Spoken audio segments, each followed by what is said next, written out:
Noći su ovde hladne, Marija. Moramo otići što pre na drugu obalu života.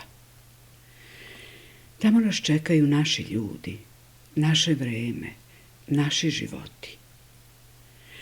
U naš grad dolazi cirkus, možemo se zabaviti, igrati po žici, bljuvati vatru ili ukrotiti lava. Mi možemo sve, Marija.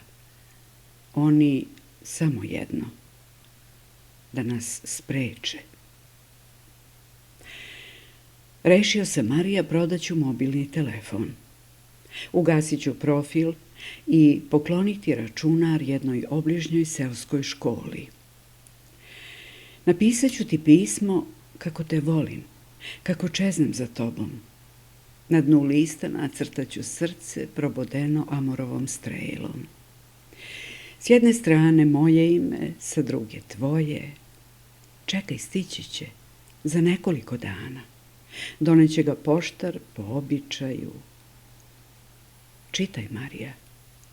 Čitaj i plači. Ljubi hartiju i ne zaboravi da odgovoriš. Eto, dobih malo vremena da ti se javim. Ljudi na ulicama razgovaraju o vremenu, u kafanama o predstojećim izborima, u sudovima sklapaju prijateljstva, vodoinstalateri glume stomatologe, imaju alat, može im se.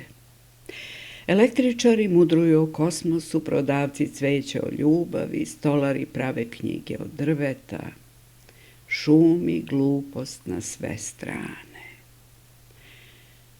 Hajde da obojimo svet, Marija. Ti uzmi belu boju, ja ću crnu. Siva bi mu pristajala.